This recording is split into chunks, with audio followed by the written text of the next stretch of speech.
Okay, aloha mai kako. Today is November 9th, 2023.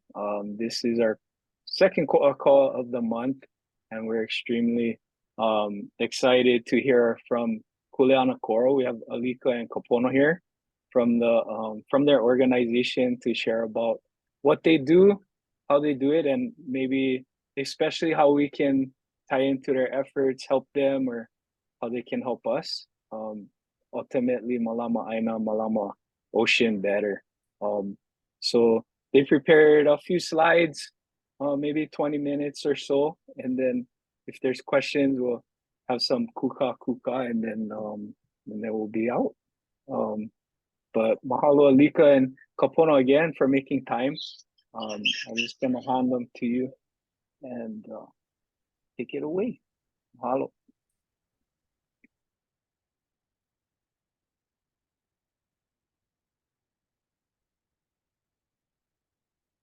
Okay, can you see that? Not yet. Oh, hang on. Sorry, technical difficulties. It's all good. It's all Get good. the slides up. Well, I guess just to start, my name is Kapono Kaluhiokalani. I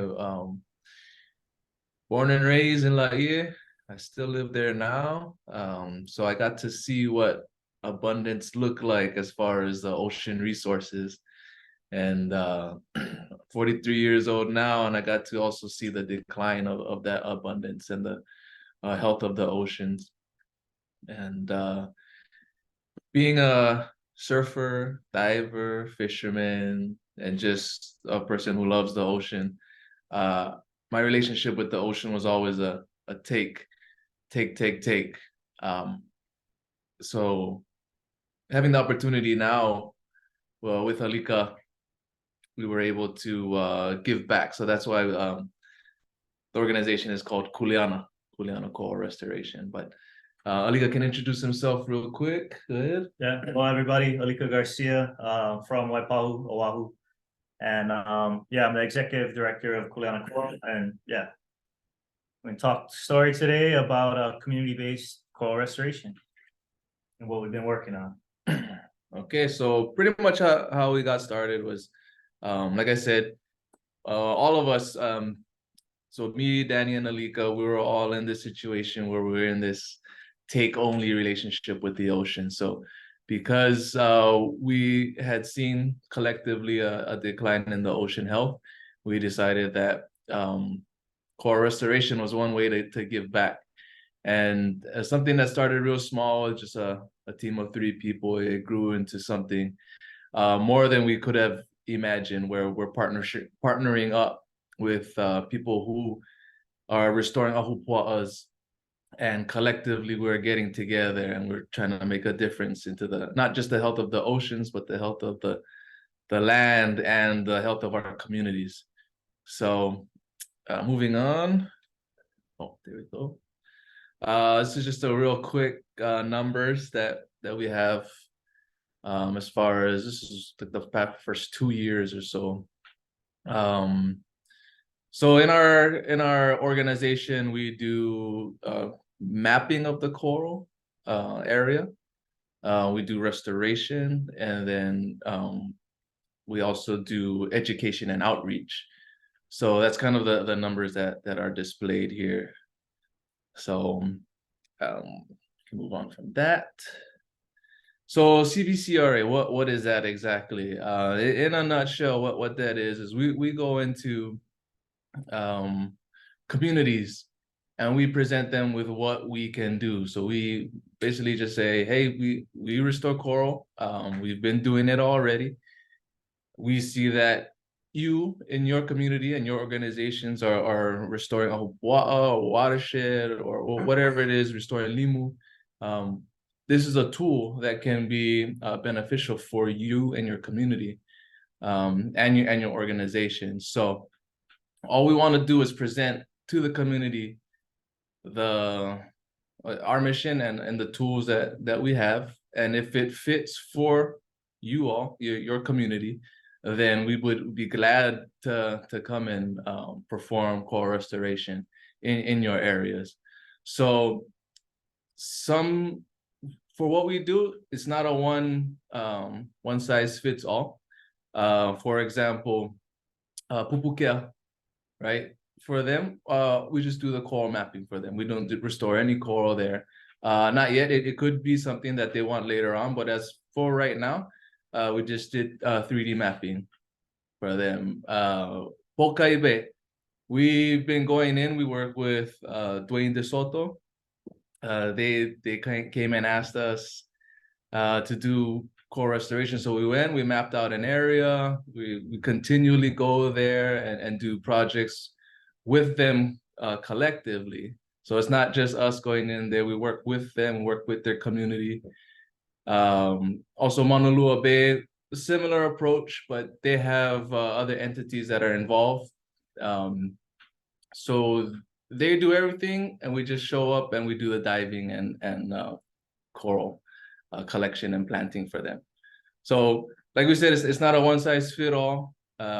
Whatever works for you and your community, we're happy to perform those services for you guys. Yeah, and we kind of base this approach, and you might notice the acronym is small, kind of similar to CBSFA, right? Community-based subsistence fishing areas. And we work with DAR, you know, on this project. They permit us to touch live coral and work with it. But we think that's one of the most successful programs, just with that place-based co-management with the community type of approach.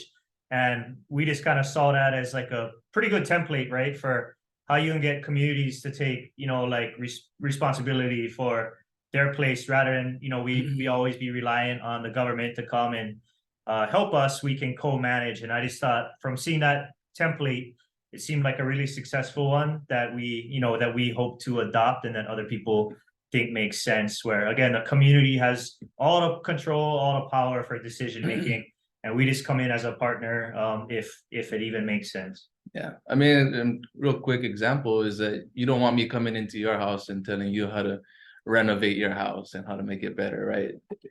I can come and present to you, hey, this is what I do. These are the tools that I have. Do you want some? And whatever you need, whatever you agree to, that would be more appeasing, more for you. So moving on. So yeah, basically, we've been working with organizations on Maui. We've talked to people on Kauai also, and we just want to take this style of or this approach to partnerships across the whole state. And so Alika's gonna touch a little bit more on the project that we did on Maui. We've already started the ball rolling there, so he can get a little bit more in detail on that. Yeah, and this I mean, how we've selected our partners so far, they selected us, is the relationship that makes sense. Again, is that aupua kind of like mindset. Maukata Makai, we are like specialists right now, and we're still learning. By no means are we experts, but you know, we focus on coral reefs. That's kind of where we are, but we're learning a lot from our partners, so it's kind of a mutual exchange. But that's like what we rely on, and we recognize again that we cannot really fix reefs without the land-based portion. So we really look at partnerships in that kind of way. So we broke it down into 3 phases. So we presented this to DAR, and we're still, you know, there's a lot of permitting issues to consider with working with live coral. So again, this is at the very early stages. Coral restoration is new, but to make it kind of simple, we broke it into 3 phases. So phase 1 is what we're kind of doing now, is community partnerships. So we have partnerships on Oahu, like Kapono said. We got some on other islands that we're just talking story with. But we really want to start, I guess, listening if anyone is interested, because coral restoration, like, we get asked a lot of questions about it, which is why I reached out to Kua to, you know, share this with your guys' network, just to share what we do. We kind of been hearing back these 4 priorities that we're just calling them foundational goals, but 4 big things that both state, federal agencies, but also communities are asking us about a lot. So the 4 here are climate resilience, which is like, you may have heard, like some people call super corals, which is, you know, that's kind of a different thing, but some of them will be resilient to high temperature, sediment. Like Maui, we heard loud and clear that Maui has a lot of sediment issues, and they want resilience, you know, resilient coral reefs to the sediment. a lot of different issues with resilience. We really focus on biodiversity and genetic diversity, which we'll go talk about later. Fish habitat, big one, right? Especially for our fishing community. Me, Kapono, and Danny, that when we founded this organization, we met and we're friends through fishing. So we kind of, like we started out saying the more coral we make, the more fish we can get. Because if we're not that good fishermen, which I'm not, then let's make more fish and make it more easy for ourselves. And it's also really reducing our reliance on imported goods, right? That's something that we talk about a lot now, especially after COVID, and something that's important.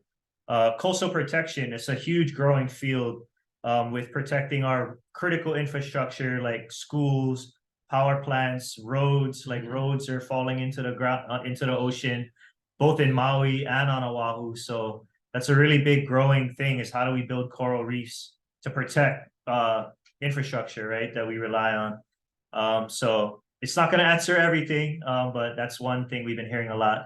The last one that is not listed as a priority for the 10-year goals of the state and federal agencies right now, but we think is important, is emergency repair. And that's, again, when we started, we were seeing coral reefs being damaged from various things in our backyard. And we just were like, hey, like, let's get in and fix it quick. So that's something that we look at, on a regular basis. And then again, right now, we're just talking story with a lot of people about what is going on in their neighborhood. And will we continue that conversation, which is ongoing in multiple stages and places. So kind of step 2, still within phase 1, is like, so we're using as an example in this presentation, with permission from our partners from Maui Nui Marine Resource Council, some areas that we did in collaboration with them in South Maui.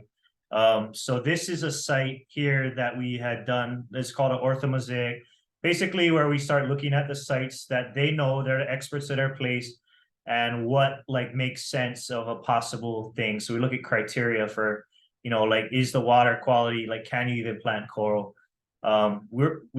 Site selection is a huge thing that we would have to kind of talk about on a case-by-case basis, but can you even do this, right? This term COO, you're going to hear this a lot, is corals of opportunity. That's basically something that's already broken off. We're not taking healthy colonies, but it's broken off already and already has a high likelihood of dying. So we basically are grabbing that and preventing it from dying and reattaching it. So we do these photomosaics and we start doing statistics to it, or pulling data out of it. So we have a good science team. I don't do it, but our science team gets this data that tells us what the percent cover, what kind of species we have, which is really informing it. And that's what this graph shows here, just by species, like what is there, right? So we share that with the community again to see kind of what we're talking about, what we're looking at. And again, choke community members are experts and they know a lot about their area. We're just kind of doing this in a way that leads up to the permitting step, which is like kind of the next step, right? Is the state's going to want to see that we've done our homework and we're being responsible. And so does the community. So this is the composition of the sites that we're looking at in South Maui by species. So you can see most of it is Parietes lobata, the big mounding corals. So this is one site, Maluaka in South Maui. These are just some photos of the dives we did with them. Just regular photos. And then this is those 3D mosaics. So orthomosaic is on the left, which is the flattened out version of this 3D map. And that really lets us get a high resolution. And what these do is they create a timestamp for the community to say, this is what my reef looks like in high resolution on this date. And we would take them at separate intervals. And we'll talk later about how this can be useful for communities in a lot of ways.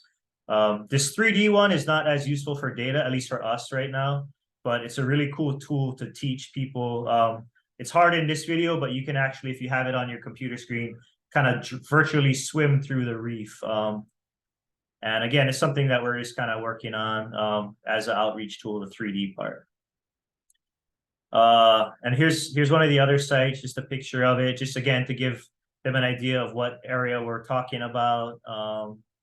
And same thing, orthomosaic and a 3D mosaic of that site.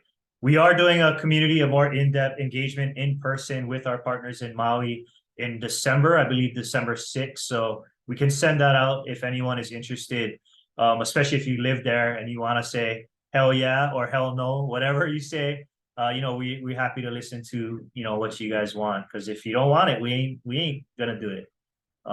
So again, more in-depth stuff on these specific sites with that community in December.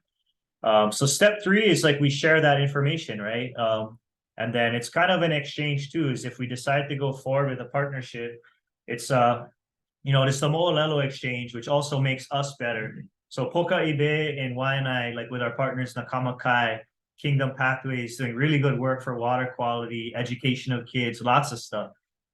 They're teaching us about the Mo'olelo, about the place, and that's informing us on what we want to restore for coral reefs. I mean, so it's not, the traditional method was, we are these, researchers coming in, we have these great ideas, this is what we're going to do. It's more, we try and keep it more of an exchange, right? And what we can learn is like benefiting, I think, us with the partnerships and even other places we go. We also do land-based events, so we can get, like, if you do engagement with your community or kids, like we have these where we partner up. Again, this is a picture here with Nakama Kai at their halau, where we partner up. They invite the community members that they know are stakeholders and that care about this, and we just do this restoration work together. This is a site right here of where we're working there. Not much coral cover, you can tell.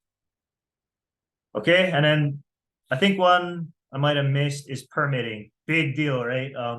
Coral's a protected species, so is live rock, right? The rocks with all the stuff growing on it. So basically now at this point, we would approach DAR and say, hey, this is our community partnership. We have their, consent, not just consent, but partnership, right? Like we working together, and will DAR support this both, with the community, but also ecologically, right? We got to make sure, again, that we're doing stuff responsibly and we're not creating more problems. So that's really important, right?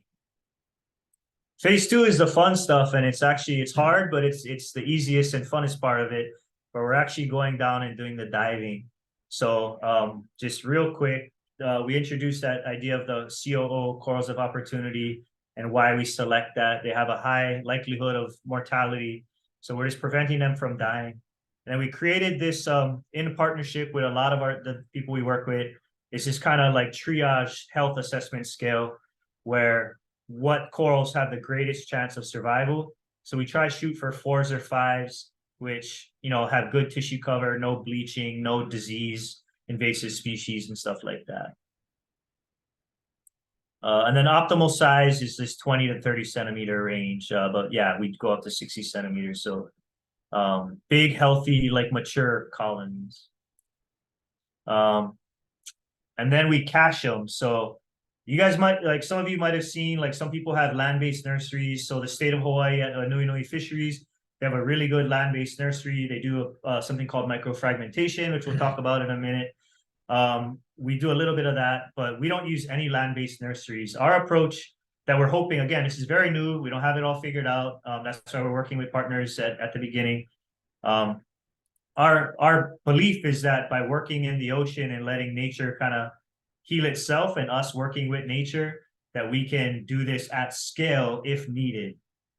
So we're trying to prove that these concepts can be done just in the water without a land-based nursery, because those also take a significant amount of permitting and money. So we got to make this available to, like, as many communities that want it. You got to make it affordable, and that's what we're shooting for. And then the other thing with that is, like, we don't want to move corals outside of the area they're in because of disease, invasive species that already exist. So by staying, this will be up to DAR with their permitting, but we don't want to go farther than 2 kilometers typically from where we would restore a site. So we're not moving stuff from one bay to another, which could introduce stuff that we don't want to, right?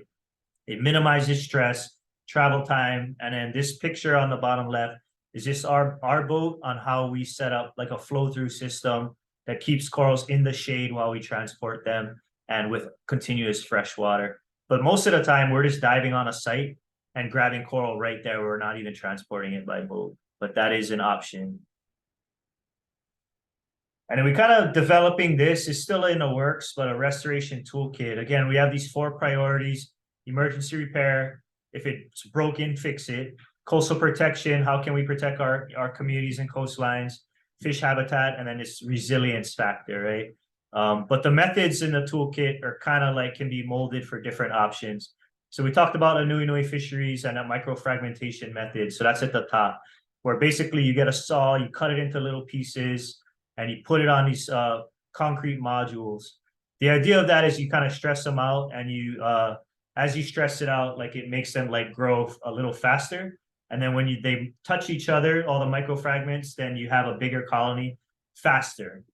And the reason for that is Hawaiian corals grow really slow, like 2 centimeters a year is what, they're probably a little faster, but a lot of the data says 2 centimeters a year, which compared to like places like the Great Barrier Reef or Indonesia, they're like 15, 20 centimeters, something like that. So big difference. So by speeding up the growth rate, which is what DAR does at Anui, you can kind of like get, in 1 year, you could get something out in nature be a 5-year-old coral or more.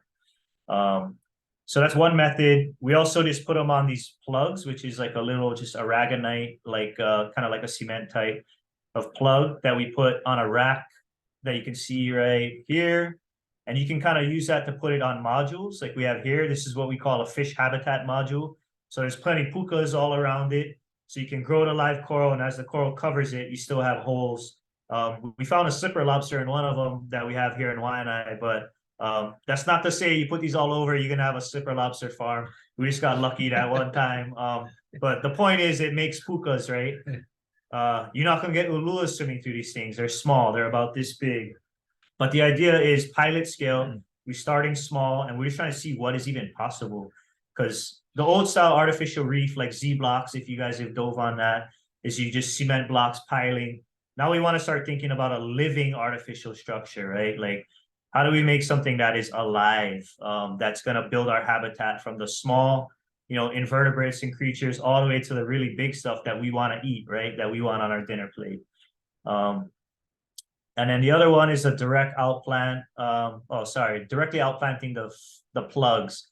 So that's like if you have a dead coral, like a big colony, it could be 100 years old, 50 years old. You can take these plugs and basically what they call reskin, which is kind of hard to see, but this picture here. And as you see, just put the live tissue all around that dead colony, and then you get like, a bigger one over time. And then those frags can also be used with the plugs for like thermal stress testing, sediment stress testing. Basically, just like use them for testing if you want to. And that's all an option, right? The biggest thing that we do, that's the biggest bang for your buck, because it has to, if you want to make reef, like in more places, it has to be affordable, is basically just by taking the big colonies on what's broken and planting them right back down. So we're finding a lot of broken stuff from anchors, right? There's ship groundings all over, even just big wave energy, and just getting big, healthy, mature colonies, and just putting them right back in the ground. So that's kind of the quickest and simplest way. And right away, you start creating habitat, right, for fish and vertebrates and all that stuff. And this is kind of the approach, I guess, back to the orthomosaic, is that map of the site, and how we would share with the, like a community and be like, hey, like, this is what it looks like, and like, how are we going? So we did this with the Waianae community at Pokaibe, is like, how do we see, based on nature's kind of like blueprint, how can we imitate that to restore the reefs that are broken? So rather than us, like some people like to, write their name or write a logo, we're not into that. We just want to copy what nature has already done the best we can. And the areas we're proposing, again, these are pretty small areas. They're about half the size of a basketball court, where you're just restoring a small area just to know what's possible. So if you wanted to build bigger in the future, then like I can do this with these corals, or not. That's half a basketball court size. And then the other half surrounding area, so 4,000 square feet, we do monitoring to make sure that whatever's going on, if we're increasing fish life, decreasing it, right? If we're doing good, if we're doing bad. So that really lets us know to make sure what we're doing is working. And if it ain't, then don't go any further. But the monitoring about it, component by itself is really important. And then outplanting. So this is the part we get a lot of questions about. Like how do you glue them to the floor? So we use coral restoration being so new. We're trying out new things, types of cement that are safe, type of epoxies that are safe for living animals. And but if we're doing the large colonies I was talking about, we put a stainless steel rod into the base of the coral, and then we drill a hole, and we epoxy it down into the seafloor. That's giving it more staying power. So different types of epoxies. That's something, again, if we work with a community and we get there in person, we would bring that and talk story about it, because that's a huge concern, right? What you putting in the water, and rightfully so. Okay, so phase 3 is long-term monitoring, and this is where the community comes in, even heavier. So we talked about these orthomosaics a few times, right? So even if we didn't do any restoration, what these are important for those, especially doing work of Mauka, is you can get a blueprint, a really high resolution picture of your reef that can let you know if what you're doing, for sediment retention, just working, like on watershed stuff, is your reef getting any better, worse, like groundwater issues. So we can track limu, right, like on the seafloor with these. Hard to tell with this one because I can't really zoom in, but that's how we get these right here. So both native species and invasive species. And again, we would do this over here before we did any work, directly after, and then we can do it depending on what the community wants or what they want to do themselves, because it's actually not that hard to collect this data. You can do it every year, but then you start getting a fingerprint to really track, hey, our reefs are changing in this way over time, which is super useful. Yeah, invasive species we talked about, and then of course the growth rates of the coral if what we're doing is working. We do fish monitoring too. So we have a grant from U.S. Fish and Wildlife and NOAA, basically to count the fish before and after we restore coral, so that we know if that's true, right? We say more coral, more fish. So we gotta, for reporting, they want us to like put the data behind it. And that's what most of the fishermen care about, right? Is it making more fish? And here's one, especially why we reached out to Koʻa, is something that you guys are really good at and like partnered with, is management plans. So we, again, it's not our Kuleana to come up with management plans for communities. We believe that should be done at that level. We just can use that data that we create to give to the community. And like one way it's being used, again, on the North Shore of Oahu, is like the carrying capacity, right? It's like, is the reef right now in COVID, like how healthy is it? And then when the visitors come back, like, is it getting better or worse? And that can kind of suggest, like, should we have a carrying capacity, right? Should we limit the amount of visitors? Hanauma Bay did that too, I think, with the state, but I'm not, I don't know how that's all going. A lot of different ways to kind of empower, just like your decision making and management.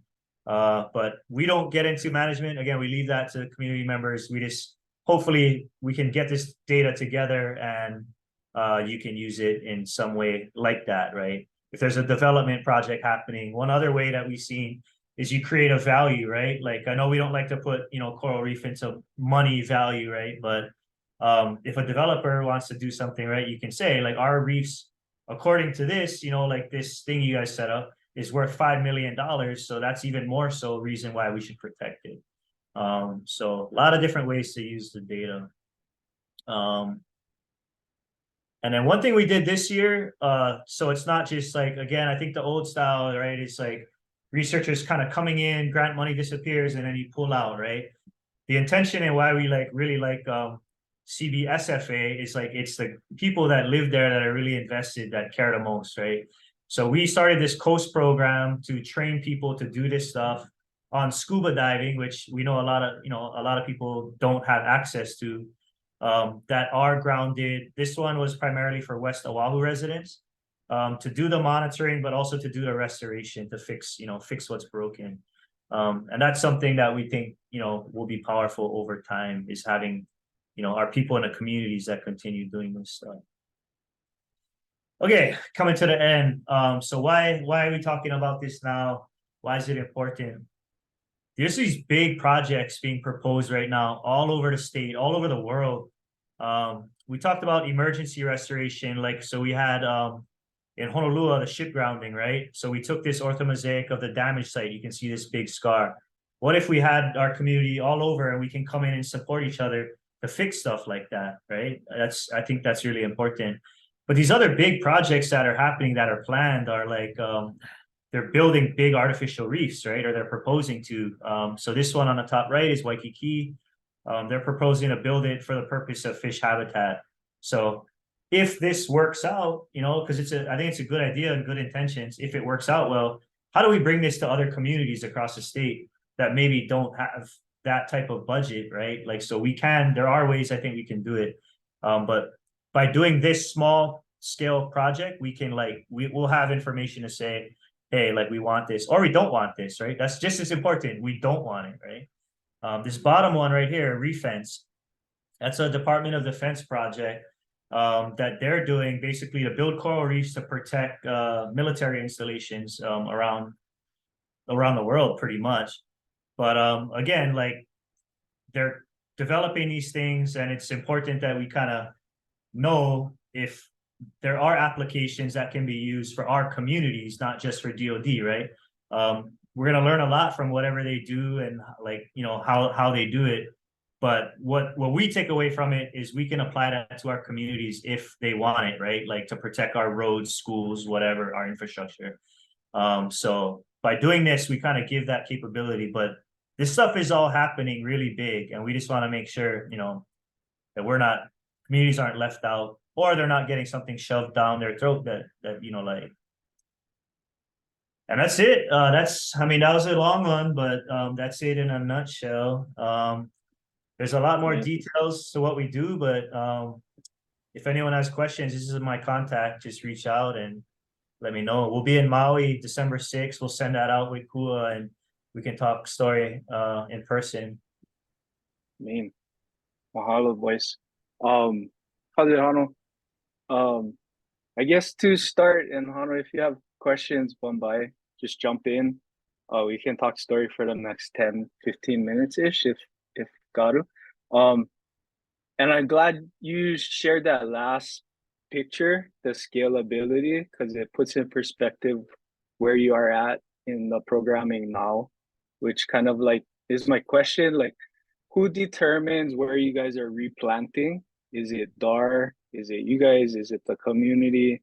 Like the process to replant a certain area? More so like the areas now in that site selection and also the depth. Yeah, that makes sense. So right now, the way that we select our sites, so we have some pilot scale sites on West Oahu that we worked with DAR basically to get because there wasn't like a lot of user conflict, right? It wasn't a lot of people using the area, kind of out of the way, and also deep, so we could get away from. So I think our average depth is about 55 feet, but that's just for where we kind of. So we're only 4 years old. We're a pretty new organization. Coral restoration is pretty new here in Hawaii. So that's kind of how we came up with that, though, that depth. But in other places, we work shallower. We typically don't work much shallower than 25 feet because then you start getting real heavy wave energy. We're going to have to work there at some point if we want to do coastal protection to stop the waves. But because this is at pilot scale, we try to stay a little deeper so we just know if it will even work at a site. And right now, everything we're seeing is that it does. The question is, can you scale it? DAR has the ultimate decision whether or not they're going to okay it. But I mean, our approach is go to community first. So the ones that we're working with in like Pokai Bay, Honolulu Bay, right? Like they choose the sites and we come in and support them with what we do. But yeah, DAR ultimately will have the okay with the permitting.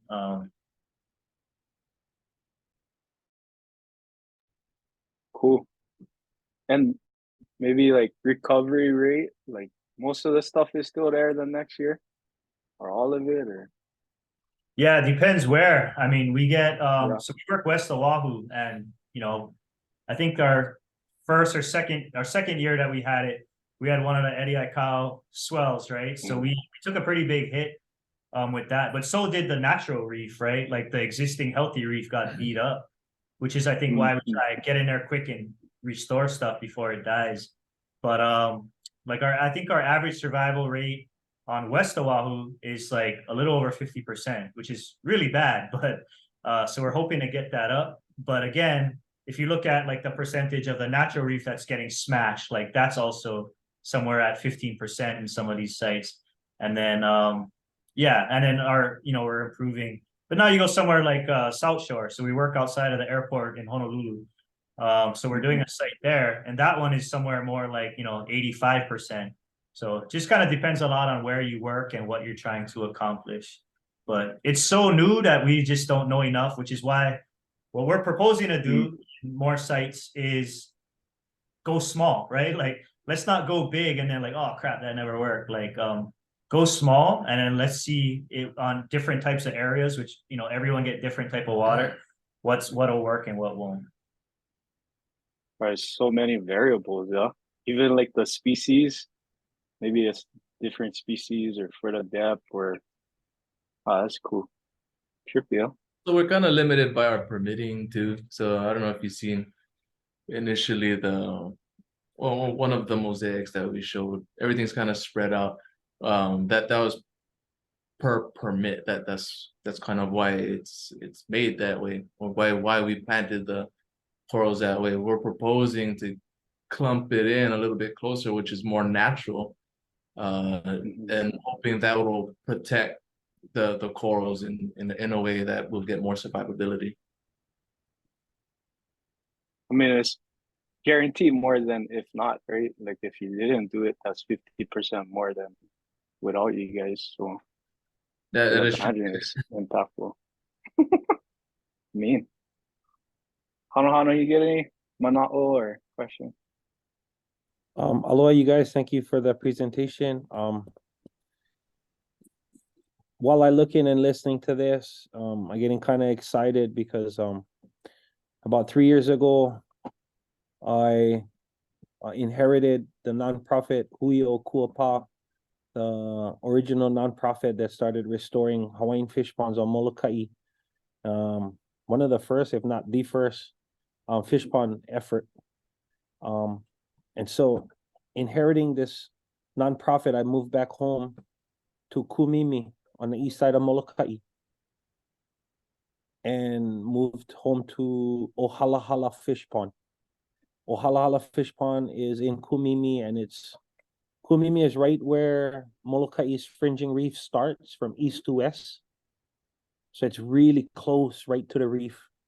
And so when I first got into the pond about 3 years ago, and I've lived there my whole life, but when I went to assess the pond about 3 years ago, I started to notice a coral garden in from ankle deep water to waist high, and seeing this ko'a, I was like, as a kia'i loko, as a fish pond guardian, when you get on functioning fish pond, you get freshwater springs. So when you get freshwater springs, you don't find coral. So my 20+ years working as on kia'i loko at Keawanui, I never see ko'a in one fish pond because we had plenty fresh water. When I came home, all I saw was ko'a. I didn't realize this loko'i had no more fresh water. Right? The presence of ko'a, absence of fresh water. It's like the blue hose we get out on a reef. It's like where we live by the river, you get one channel. Right? So I instantly I was like, oh, I gotta go find out more about this, because if this is what I taking care of in my pond, I way behind because I'm brand new to all of this. This is about 3 years ago. So I started with Dar, Janine Rosa and her team. And because I wanted to catch up, and I was like, hey, can you guys teach me more about the coral inside my pond? And so Anita, I forget her name, but she was one of the scientists at Dar, and she came in and we went swim around in the fish pond. And the fish pond is like on what, quarter acre big, babe? Only quarter acre big, right by the beach. And in this quarter acre, she went identify 8 different types of coral growing in ankle deep water. So when you use like building builds bank of climate resilient coral. Like for me, I think I not only sitting on one of the best coral classrooms on the planet because I get the permit for Restore the Pond. I get the this is where my kupuna was buried. This is my ahupua'a. And yeah, when I go in Koʻa Garden and in the Kumulipo, that was the firstborn. You know?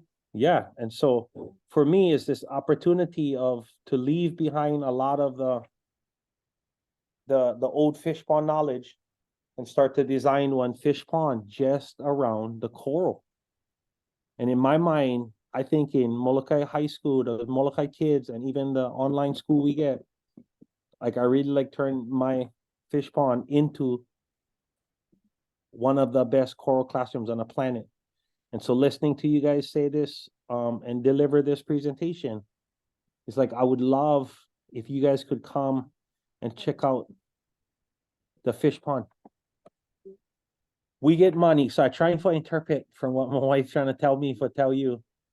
So we get money for collaborate, for partner with you guys. And then I know it's a long step, but the first thing I like to do is just get you guys here. And then we can talk story about other things. But it's a great pilot project. It's a great classroom. And because it's what nature when put there, it is now become like our new focus. And that's what this local IA gonna be doing, is gonna be Malamara, the coral. I'm interested in making plugs of the different types of coral over here. Might even think about trying to figure out if they're resilient enough to maybe help to restore different parts, different areas that have been broken. But I would definitely want this to be a site where we could develop some of these young kids to be the next you guys. You know what I mean? Be the next guys that work for NOAA, DAR, Pew, all of these ocean conservation. Kuleana Coral, what? Yeah, Kuleana Coral. So I just said, be the next them. Yeah, we support that 100%. Yeah, we love to come check it out. Yeah, I think there's a lot of ways, and I think that's why we kind of reached out too. Is like the more we hear, I think you get the coral thing into like our communities and not just strictly, the researchers are really good at what they do and really impactful, but we get this information out to the communities that this is something we can be good at and we can help our people. I don't think, I think that's really new. And the permitting is really tough sometimes, right? But that's something too, I think if we work together, I think we can make it easier, I hope, right? Is make it easier, more accessible for what you like do and what other people might want to do. This is definitely the definition of the CBCRA, right? Is we just presenting this is what we do. We find people like you who say like, hey, we could use, people like us, our organization can come and help you guys out. And together we grow, together we help this community of Molokai learn how to be coral advocates, right? And then like your own fish pond, you want your fish pond to be a coral pond, a coral restoration fish pond. That is huge. That'll probably be the only one in the state for right now, at least. You might encourage others to do the same. So yeah, this is what it's all about, making these connections. I think for me, like I never go into this choosing, like wanting to do coral. Coral is just what when established in the pond. And so it's I only helping my environment optimize itself. So even the construction of the pond right now is around the health and the welfare of the coral in it. Mm-hmm. I'm going to build custom for the koa. Not what the thing exactly what it used to be, not how when Kuapa or on other islands look like. This one is purely for the koa. Big openings, big rock wall so that no more too much wave action, disturbance. And again, yeah, when you come and check them out, like on the lowest tide, an ankle deep water, I get a coral sticking out of like right there, resilient, strong, beautiful. You know, Alika, he likes to emphasize the fact that, you know, we're only 4 years old and everything is trial and error. But at least for us, what we try to do is after every restoration site, right, we go back, we monitor, we evaluate what worked, what didn't work. And I think if we keep that and we pass that mindset to everybody that we touch. So for like you know, you're saying the construction that you want to do continually around your fish pond is for the coral, right? If it didn't work, you know, a little bit, what can we do to tweak it? You know, how can we we'll move forward and evolve? And that's what our ancestors did. They evolved and they continually assessed what worked, what didn't work, and what can make it better. So if there's anything that we can do to help, you know, you and your evolution here, then yeah, we're more than happy to do that.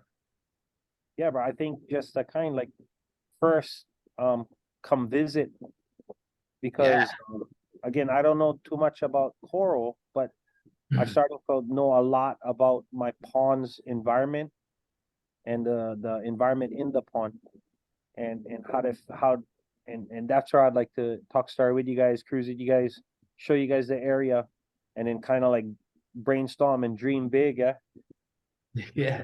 I think this is a very different way for look at our coral monitoring, resilient corals and stuff, and not going to an disturbed or destroyed place in trouble, but one place that is prospering, that is good, that is resilient. And how do we replicate that, and how do we the kind maybe use this as the new superheroes for to help other places? Yeah, for sure. Yeah, but I mean, because so I get some of the kids, the science kids come down and they wanted to start. We working with DAR and they're gonna do some mapping. So when you guys are showing the mapping, it was like that's kind of exactly what we like do. Just I think the only difference is not gonna be 50 feet down, gonna be like 1 feet underwater.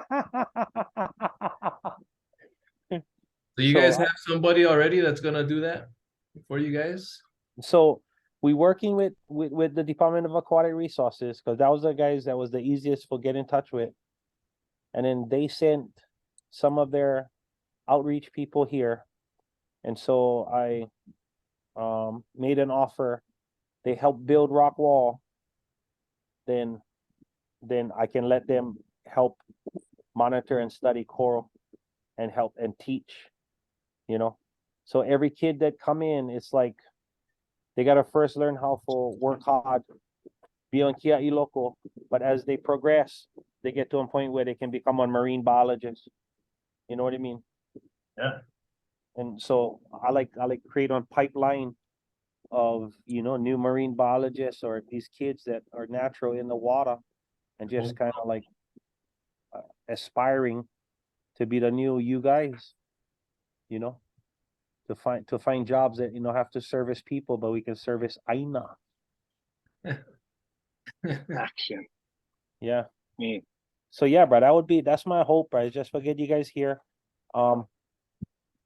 I see what you guys doing.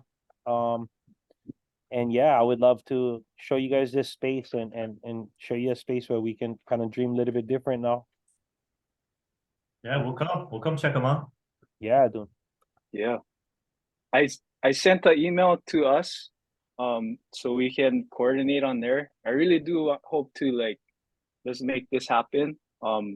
Probably looking for one higher tide in the morning, maybe kind of thing.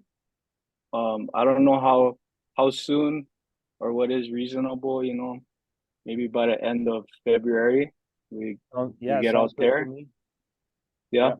Yeah. So I'll help try and find dates and coordinate something. And we'll get to you. Yeah, bro. Make it happen. That timing sounds pretty good too. If that works for you guys, I think probably work for me too. Yeah. take the boat over. Maybe get some mahi or something on the way over. Hey, There you go, bro. deal. There Let's you do go. it. Oh, Yeah, you shit. hook up with Maya. I'll have some teriyaki deer meat waiting for you guys over here too. Yes. Yes, yeah. Mean. Okay, by February, we can use that email thread and make sure it happens, but I'll push and we can get aggressive and hey, we gotta do this now. So Yeah, you. right on. Right on. Oh, good. So with that, we'll close it. And mahalo, Alika and Kapono for making time. Thanks for joining Hano Hano. And All you, bro. Mean. Aloha. Yeah, Mahalo. mahalo. Mahalo. You guys, bro. Mahalo. Yes, sir.